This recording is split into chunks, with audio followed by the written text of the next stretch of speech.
Ragging കേസുകൾ പരിഗണിക്കാൻ ഹൈക്കോടതിയുടെ പ്രത്യേക ബെഞ്ച്. സംസ്ഥാനത്ത് റാഗിംഗ് കേസുകളുടെ എണ്ണം കൂടുന്ന സാഹചര്യത്തിലാണ് നടപടി.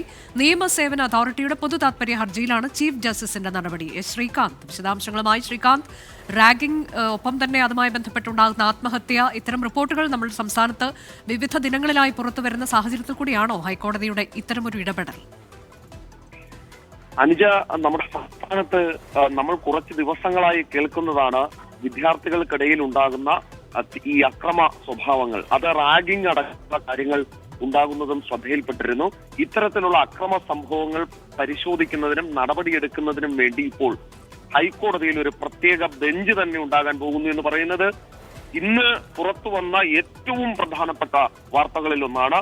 സംസ്ഥാനത്ത് അടുത്തിടെ റിപ്പോർട്ട് ചെയ്ത റാഗിംഗ് കേസുകളുടെ പശ്ചാത്തലത്തിലാണ് ഈ നടപടി. ചീഫ് ജസ്റ്റിസിന്റെ നടപടി നിയമസേവന അതോറിറ്റിയുടെ പൊതുതാൽപര്യ ഹർജിയിലാണ്. റാഗിംഗ് കേസുകളിൽ സർക്കാർ കർശന നടപടി സ്വീകരിക്കുന്നില്ലെന്ന് നിയമസേവന അതോറിറ്റി പറയുന്നു. റാഗിങ്ങിനെതിരെ ശക്തമായ സംവിധാനങ്ങൾ വേണമെന്ന് പറയുന്നുണ്ട്. സംസ്ഥാന തലത്തിലും ജില്ലാ തലത്തിലും ശക്തമായ നിരീക്ഷണ സംവിധാനങ്ങൾ ഉണ്ടാകണമെന്ന് പറയുന്നു.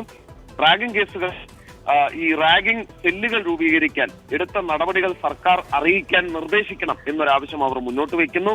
എന്തൊക്കെ നടപടികൾ സ്വീകരിച്ചു എന്ന് അറിയിക്കണം. സ്കൂളുകളിൽ റാഗിംഗ് വിരുദ്ധ സ്ക്വാഡുകൾ രൂപീകരിക്കണം. വിദ്യാഭ്യാസ സ്ഥാപനങ്ങൾ, സർക്കാർ വകുപ്പുകൾ എന്നിവ സംസ്ഥാനതല നിരീക്ഷക സമിതി മുമ്പാകെ റിപ്പോർട്ട് സമർപ്പിക്കണം.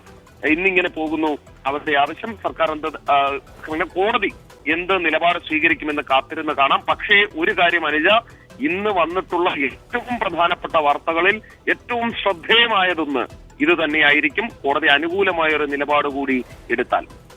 ശരി, റാഗിംഗ് കേസുകൾ പരിഗണിക്കാൻ പ്രത്യേക ബെഞ്ച് രൂപീകരിച്ച് ഹൈക്കോടതി.